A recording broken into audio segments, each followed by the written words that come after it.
The wrench slipped from my greasy fingers and clattered onto the concrete floor of my garage. Halloween night, 11:47 p.m., and I'm underneath my beat-up Ford F-150 trying to fix a transmission leak that's been driving me crazy for weeks. That's when my phone buzzed. One text message, 14 words that would turn my entire world upside down. I'm pregnant, and the baby isn't yours. I can't keep lying anymore. I stared at the screen, oil dripping from my hands onto the cracked phone case. My wife Alicia's name glowed at the top. No explanation, no apology. Just a confession delivered like she was telling me she'd picked up milk at the store. I crawled out from under the truck, wiping my hands on an old rag.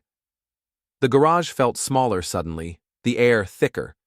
22 years of marriage, and this is how it ends? With a text message while I'm fixing the truck she's been complaining about for months? My fingers moved across the keyboard before my brain could stop them. Congratulations to the real dad. Send block number, done. But I wasn't done. Not even close. I walked to my toolbox and pulled out a notepad I use for parts lists. My handwriting was steadier than I expected as I wrote, "Welcome to parenthood, home wrecker. Hope you're ready for 18 years of child support. The DNA test results should make for interesting reading at the next neighborhood barbecue. Enjoy explaining this one to your wife. A concerned friend. I knew exactly who the father was. Had known for weeks, actually. Dominic Torres, married to Alicia's best friend Susie, owner of Torres Auto Repair downtown. The same Dominic who'd been eye-sleeping with my wife at tonight's Halloween party while his own wife giggled in the corner like it was all some hilarious joke. The party. Jesus, what a nightmare that had been. Alicia had insisted we go to the Hendersons' annual Halloween bash. It'll be fun, Mike. We never go out anymore. She'd squeezed herself into a black Catwoman costume that left nothing to the imagination, while I threw on my old boxing gear from my amateur days. Washed-up fighter seemed appropriate. The moment we walked through the door, I knew something was off. Susie Torres rushed over in her matching Catwoman outfit. Apparently, they'd coordinated without telling me, and the two of them spent the night whispering and giggling like teenagers.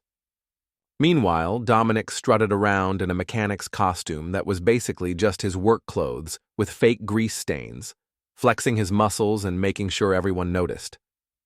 I'm not stupid. I saw the way Alicia's eyes followed him across the room. I saw his hand linger on her lower back when he passed behind her chair. I saw Susie's knowing smirks every time she caught me watching. What I didn't see coming was the hotel receipt that fell out of Alicia's purse when she was digging for her car keys. The Riverside Inn, room 237 3 nights ago. The same night she'd claimed she was working late at the Pilates studio, or the text messages I'd glimpsed on her phone earlier. Can't wait to see you tonight.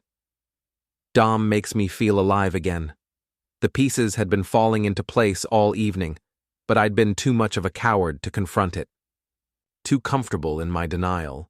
Too afraid of what it would mean for our daughter Madison, for our mortgage, for the life we'd built together. Well, Alicia had just taken that choice away from me. I folded the note, grabbed my keys, and headed for my truck. The transmission could wait. I had a delivery to make. Dominic lived in one of those fake rustic McMansions on the north side of town, all exposed beams and stone facades designed to look like a mountain lodge. His pristine red Mustang sat in the driveway like a middle-aged crisis on wheels. I parked across the street and walked over, noting the Ring doorbell camera pointed at the front door. Smart. I tucked the note under his windshield wiper where he'd be sure to find it, then headed back to my truck. As I drove home, my phone started buzzing. Text after text from numbers I didn't recognize. Alicia must have gotten someone to let her use their phone. The messages grew increasingly frantic. Mike, please answer. We need to talk. I made a mistake. The baby might be yours. I was confused. The timing is wrong. Please don't do anything crazy. Too late for that, sweetheart. I pulled into my driveway and sat in the truck for a moment, staring at our house. The porch light was on, casting long shadows across the front yard. Halloween decorations hung limp in the still air. plastic skeletons and fake spider webs that suddenly seem prophetic. My phone buzzed again. This time it was Madison, our 17-year-old daughter. "Dad, Mom is freaking out. What did you do?" "What did I do? That's Rich. I'm the one who's been working 60-hour weeks to pay for her dance classes and college fund while her mother was playing house with the neighborhood grease monkey." I typed back, "Ask your mother." The front door flew open before I could get out of the truck. Alicia stood silhouetted in the doorway, still wearing that damn Catwoman costume. Even from 50 feet away, I could see she'd been crying. Her makeup was smeared, her hair disheveled. "Mike!" she called out, her voice cracking. "We need to talk." I climbed out of the truck slowly, taking my time. Let her sweat. "Nothing to talk about, Alicia. You said everything I needed to hear in that text." She ran down the front steps, stumbling slightly in her high heels. "I was wrong. I was confused about the dates. The baby could be yours." "Could be?" I laughed, but there was no humor in it. That's not exactly the kind of certainty a man likes to hear about his potential offspring. "Please, Mike. Come inside. Madison doesn't need to hear this." I looked up at our daughter's bedroom window. The curtains twitched. She was watching, probably live streaming the whole thing to her TikTok followers. Nothing was private anymore in this family. "Fine," I said. "But this conversation is going to be short." We went inside, and Alicia immediately started pacing around our living room like a caged animal. The coffee table was covered with Halloween candy she'd bought for trick-or-treaters who'd stopped coming hours ago. "I need you to listen to me," she began, wrapping her arms around herself. "What happened with Dominic? It was a mistake. A stupid, terrible mistake." "Which time?" I asked, settling into my recliner. "The hotel 3 nights ago? The lunch dates you thought I didn't know about? Or tonight at the party when you two were practically dry humping on the dance floor?" Her face went white. "You knew?" "I'm not blind, Alicia. What I don't understand is why. 22 years of marriage, and you throw it away for what? Some muscle-bound idiot who smells like motor oil?" "It's not that simple," she snapped, some of her old fire returning. "When's the last time you looked at me? Really looked at me? When's the last time we went anywhere together, did anything together? You come home, eat dinner, watch TV, and fall asleep in that damn chair." I felt invisible. "So you decided to become visible to someone else's husband." "Dominic makes me feel beautiful, desired, like I matter." "And what about Susie? Does she matter? Or is screwing over your best friend just collateral damage?" Alicia's face crumpled. "Susie doesn't know. She can't know. It would destroy her." I almost laughed. Almost. "Sweetheart, Susie's known from the beginning. She's been covering for you two. Those matching costumes tonight? The way she kept steering conversations away whenever someone mentioned how cozy you and Dom looked? She's not your friend. She's your accomplice." The truth hit Alicia like a physical blow. She sank onto the couch, her head in her hands. "Oh God," she whispered. "What have I done?" "You've made your choice," I said, standing up. "Now you get to live with the consequences." "Where are you going?" "To bed. We'll figure out the lawyers and custody arrangements tomorrow. Tonight, I'm too tired to hate you properly." I headed for the stairs, but her voice stopped me. "Mike, what did you mean about DNA test results at the neighborhood barbecue?" I turned back, and for the first time since reading that text, I smiled. "You'll find out soon enough." I woke up at 5:30 a.m. to the sound of my phone buzzing like an angry hornet. 17 missed calls, 43 text messages, and 12 voicemails. Word travels fast in a town of 8,000 people. The first call was from my buddy Richard Martinez, who owns Murphy's Tavern downtown. Richard and I go back to our amateur boxing days, back when we both thought we might make something of ourselves in the ring before reality knocked us on our asses. "Mike, you beautiful bastard," his gravelly voice came through the speaker. Please tell me you actually did what everyone's saying you did. Depends what everyone's saying. That you left a note on Dom Torres's car calling him out for knocking up your wife. Half the town's talking about it. I sat up in bed, suddenly wide awake. How the hell does half the town know already? Dom's neighbor, Mrs. Patterson, was walking her dog early this morning and saw him reading your note in the driveway. You know that old bat can't keep her mouth shut. By 6 a.m., she'd called everyone in her book club. I rubbed my eyes. Mrs. Patterson was the neighborhood gossip queen, a 70-year-old busybody who treated other people's business like her personal entertainment system. There's more, Richard continued. Susie Torres showed up at the diner this morning looking like she'd been hit by a truck. Started crying into her coffee when Marge asked how she was doing. Then Dom came storming in, grabbed her by the arm, and dragged her out. Made quite a scene. The pieces were moving faster than I'd expected. Good. Listen, Mike. Richard's tone got serious. I know you're hurting, but you need to be smart about this. Don't do anything that's going to land you in jail or give Alicia ammunition in the divorce. I'm not planning to do anything illegal. That's not what I'm worried about. I'm worried about you doing something stupid. Meet me at the bar tonight. We'll figure out your next move. After I hung up, I checked the rest of my messages. Most were from neighbors and acquaintances wanting to know if the rumors were true. A few were from Alicia's friends, telling me I was an asshole for airing dirty laundry in public. One message stood out. It was from my daughter Madison, sent at 2 a.m. Dad, I can't believe you're being so cruel. Mom made a mistake, but you're destroying our family. I'm staying at Aunt Carol's until you calm down. Destroying our family? I almost threw the phone across the room. I wasn't the one who'd been sneaking around behind everyone's back. I wasn't the one who'd decided our marriage vows were just suggestions. But Madison was 17. In her mind, I was the villain for refusing to quietly swallow my wife's betrayal and pretend everything was fine. I got dressed and headed downstairs. Alicia was already gone. Her car wasn't in the driveway. Probably ran off to lick her wounds at her sister's place, or maybe she was having an emergency strategy session with her lover and his wife. The coffee maker was broken again, so I grabbed my keys and headed for Mel's Diner on Main Street. If the whole town was already talking, I might as well hear what they were saying. The moment I walked through the door, conversation stopped. Every head in the place turned toward me like I was some kind of celebrity.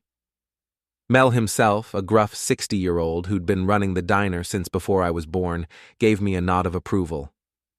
Coffee, Mike? He asked, already reaching for the pot. Make it a double. I took a seat at the counter, feeling the weight of 24 stares on my back. The whispers started up again after a few seconds, just loud enough for me to catch fragments. Can't believe she'd do that to him. Always thought there was something off about that Torres guy. Poor Mike, 22 years down the sigh. Drain, my phone buzzed. Text message from an unknown number. This is Dominic. We need to talk. Meet me at my shop at noon. I showed the message to Mel, who read it over my shoulder and snorted. You going? Wouldn't miss it.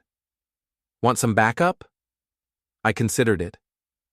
Dominic was younger than me, bigger, and he worked with his hands all day. In a straight fight, he'd probably kick my ass. But I wasn't planning on a straight fight. Thanks, but I can handle it. At 11:45, I pulled into the parking lot of Torres Auto Repair. The shop was in an old brick building on the industrial side of town, surrounded by chain-link fence and littered with broken-down cars in various stages of decay. Dominic was waiting for me in the main bay, leaning against a hydraulic lift with his arms crossed. He'd cleaned up since the party. Gone was the fake mechanic costume, replaced by actual work clothes that showed off his gym-sculpted physique. You got some balls showing up here, he said as I walked in. You're the one who wanted to talk. Yeah, I want to talk about you staying the hell out of my business. I looked around the shop, tools scattered everywhere, oil stains on the concrete, the smell of motor oil and cigarettes hanging in the air. This was supposed to be more appealing than our comfortable suburban home. Your business? I laughed. Dom, you made it my business the moment you started screwing my wife. His face flushed red. Alicia came to me, man. She was lonely, neglected. You want to blame someone, blame yourself.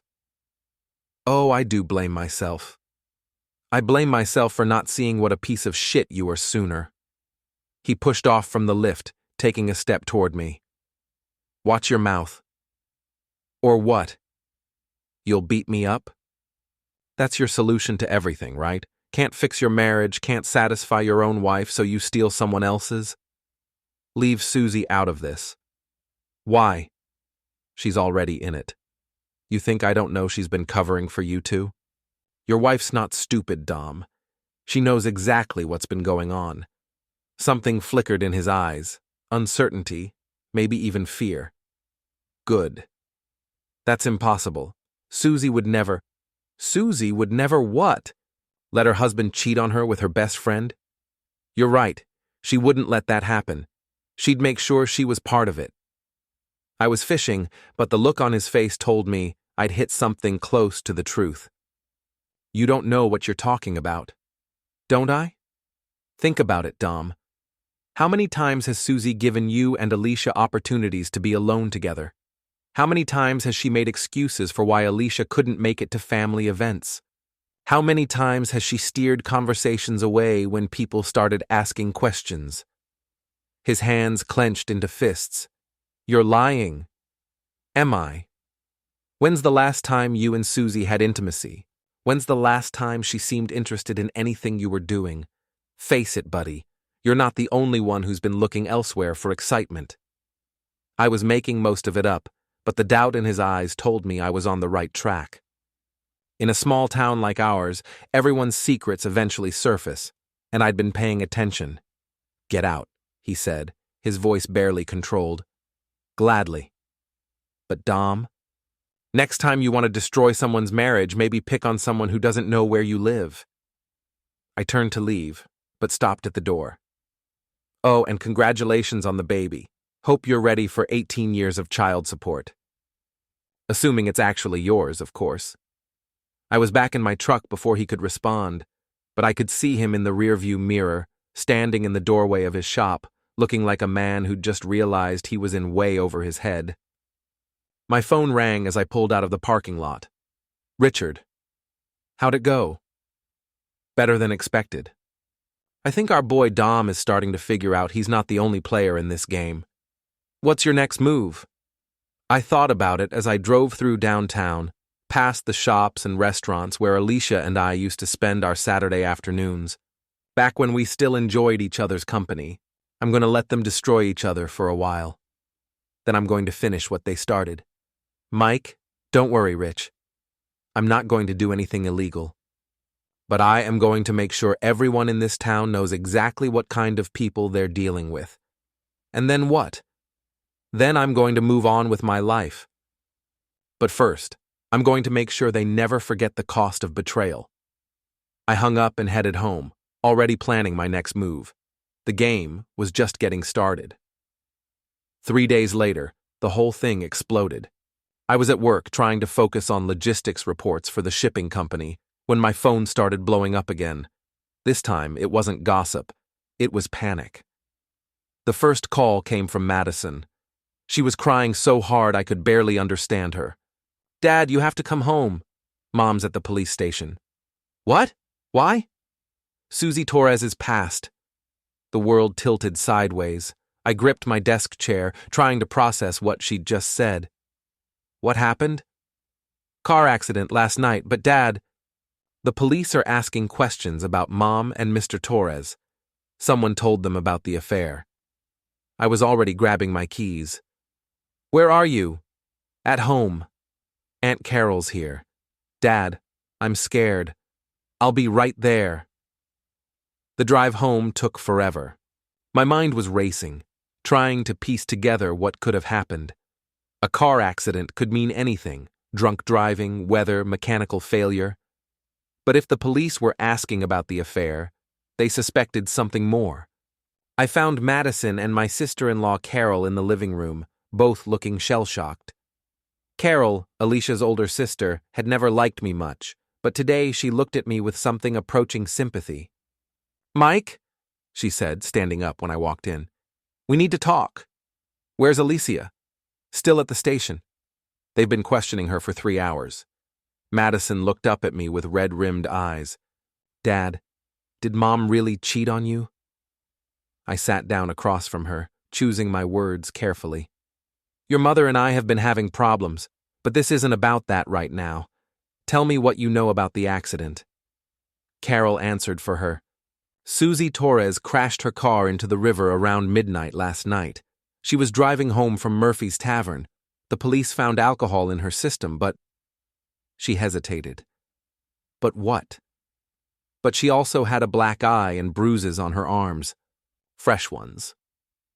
The pieces clicked into place. Dominic had confronted his wife after our conversation at the shop. Maybe she'd admitted to knowing about the affair, or maybe he'd just taken his anger out on her. Either way, it had ended with Susie drinking alone at Richard's bar and driving home in no condition to be behind the wheel.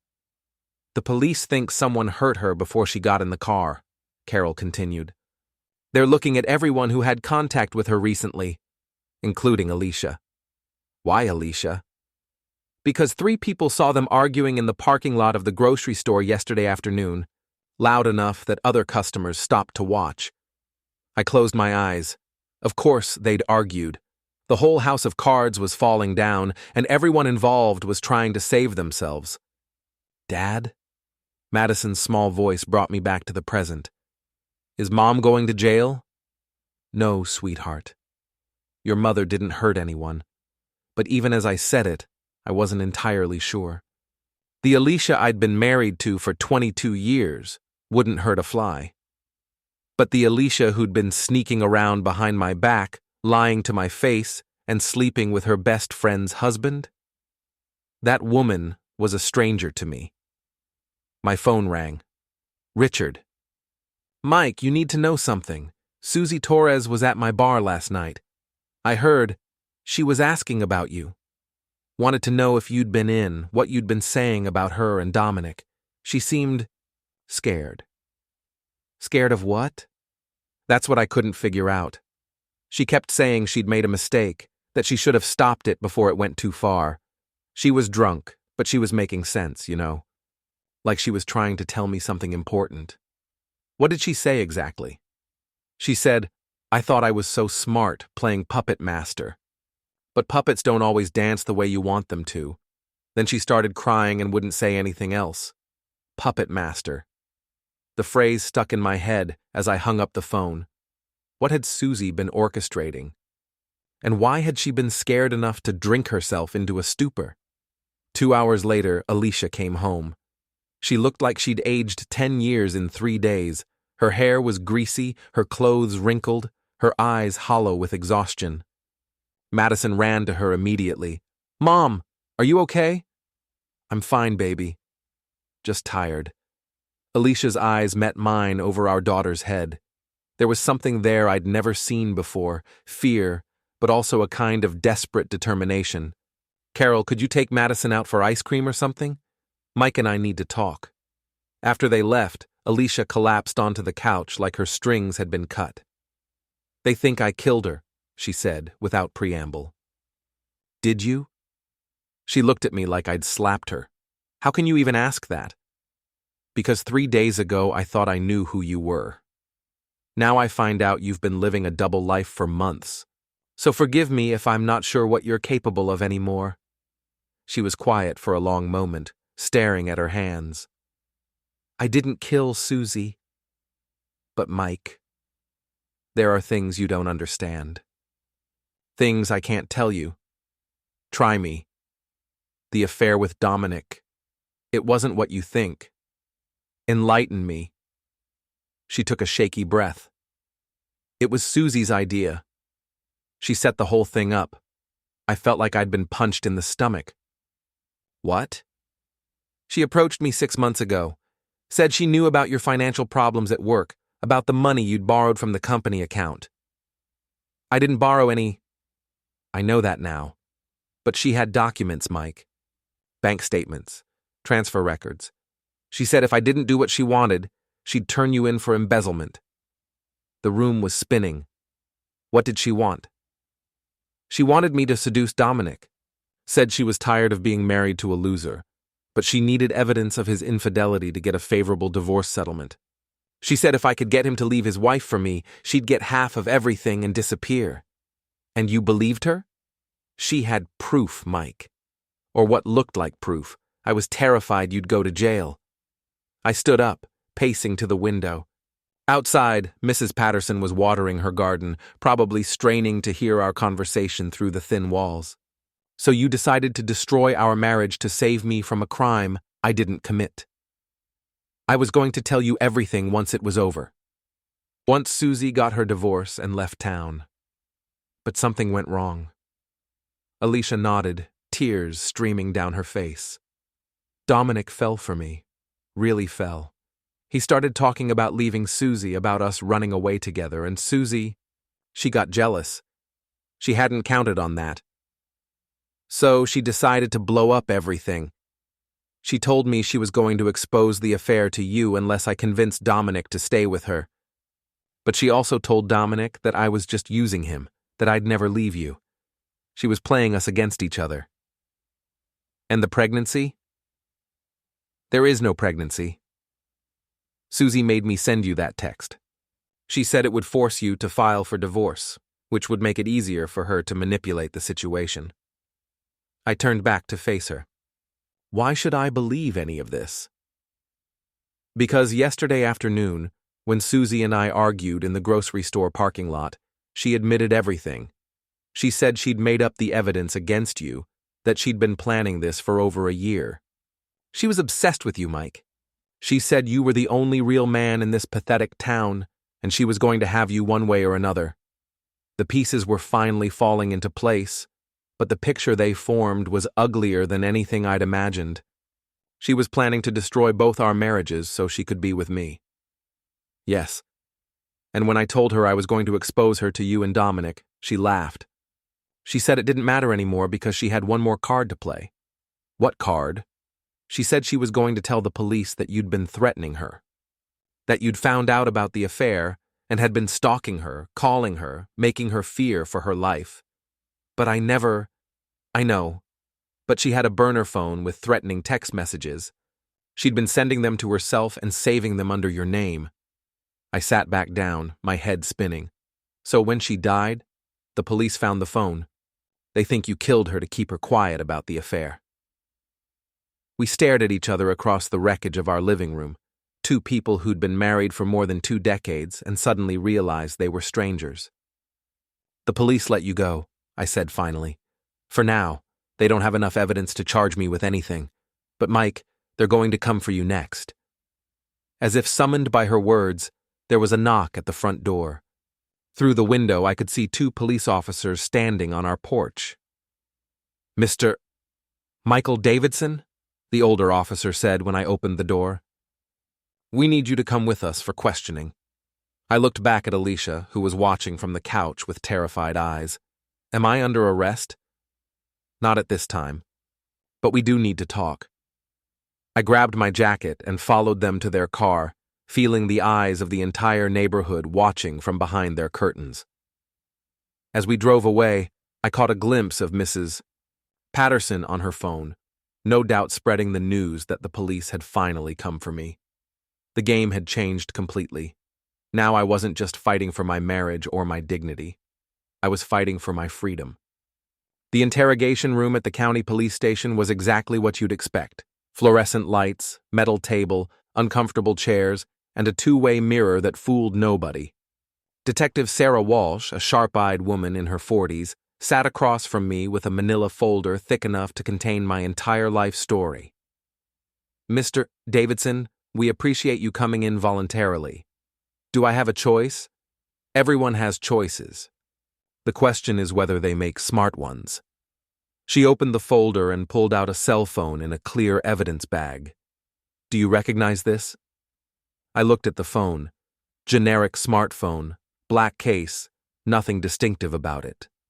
Should I? This phone was found in Susie Torres's car after the accident. It contains 47 text messages sent from your phone number over the past 2 weeks. Messages that could be interpreted as threatening. She slid a printed sheet across the table. I read the first few messages and felt my blood run cold. I know what you're doing, and it needs to stop. You're destroying innocent people with your games. If you don't back off, you'll regret it. This ends now, one way or another. I never sent these, I said. The phone records show they came from your number. Then someone spoofed my number. It's not that hard to do. Detective Walsh leaned back in her chair. Mr. Davidson, your wife has already told us about the affair. We know you had motive to want Mrs. Torres out of the picture. My wife told you a lot of things, I'm sure. Did she tell you that Susie Torres blackmailed her into the affair in the first place? Something flickered in the detective's eyes. She mentioned that Mrs. Torres had some kind of leverage over your family. Fake leverage. Susie forged documents to make it look like I'd embezzled money from my company. She used those documents to force Alicia into seducing Dominic Torres. Why would she do that? Because she was obsessed with me. She wanted to destroy both our marriages so she could have me for herself. Detective Walsh made a note in her file. That's a serious accusation. It's the truth. Check with my company, Data Flow Logistics on Industrial Boulevard. Ask them to audit my accounts. You'll find that every penny is accounted for. We already did that, Mr. Davidson. Your accounts are clean. I felt a surge of relief, followed immediately by suspicion. Then why am I here? Because even if Mrs. Torres was blackmailing your wife, that doesn't mean you didn't kill her. I was home all night. Alicia can vouch for that. Your wife left the house at 10 p.m. to go to the grocery store. She didn't return until after midnight. That gives you a 2-hour window. Check the grocery store security cameras. We did. She was there for 20 minutes. That still leaves an hour and 40 minutes unaccounted for. The room felt smaller suddenly. I was home. Alone. No witnesses, no alibi. Detective Walsh closed the folder. Mr. Davidson, I'm going to be straight with you. The evidence is circumstantial, but it's adding up. You had motive, you had opportunity, and we have what appears to be a pattern of threatening behavior. Those text messages are fake. Maybe, but proving that could take weeks. In the meantime, a woman is dead, and you're our primary suspect. The door opened, and a younger officer stuck his head in. Detective, you need to see this. Walsh excused herself, leaving me alone with my thoughts. Through the two-way mirror, I could see my reflection, a middle-aged man who looked like he'd been run over by a truck. When had I gotten so old? When had the lines around my eyes gotten so deep? 20 minutes later, Detective Walsh returned, but her demeanor had changed completely. She looked almost apologetic. Mr. Davidson, we've had a development in the case. What kind of development? Dominic Torres just confessed to killing his wife. The words hit me like a physical blow. He what? He walked into the station an hour ago and confessed. Said he'd been beating his wife for months, that she threatened to leave him, and that he hit her too hard during an argument Sunday night. When she said she was going to the police, he let her drive away drunk, hoping she'd have an accident. I stared at her, trying to process this new information. So I'm free to go? You're free to go. And Mr. Davidson? I owe you an apology. We should have looked more closely at the domestic violence angle from the beginning. What about the text messages? We'll investigate how someone got access to your phone number. It's possible Mrs. Torres sent them to herself as part of whatever game she was playing. I stood up on shaky legs. Can I ask you something, Detective? Sure. Did Dominic say why he confessed? She hesitated. He said he couldn't live with the guilt anymore. And he said his wife had been planning something that would have destroyed a lot of innocent people. He said he couldn't let that happen, even from beyond the grave. Outside the police station, I sat in my truck for a long time, trying to make sense of everything that had happened. Susie Torres was dead. Dominic Torres was going to prison for the rest of his life. My marriage was over. My daughter barely spoke to me, and somehow I was the only one left standing. My phone rang. Richard. Mike, I just heard. You okay? Define okay. Fair point. Listen, there's something else you should know. After Dominic confessed, his lawyer released a statement. Apparently, Susie had been planning to frame you for her murder. What do you mean? She'd been setting it up for weeks. The fake text messages, the false evidence of embezzlement, getting your wife to send that pregnancy text, it was all part of an elaborate plan to make you look like a killer. But why? According to Dominic, she was convinced that if she could get you arrested for murder, Alicia would need a strong man to lean on during the trial. Guess who she planned to be? I laughed, but there was no humor in it.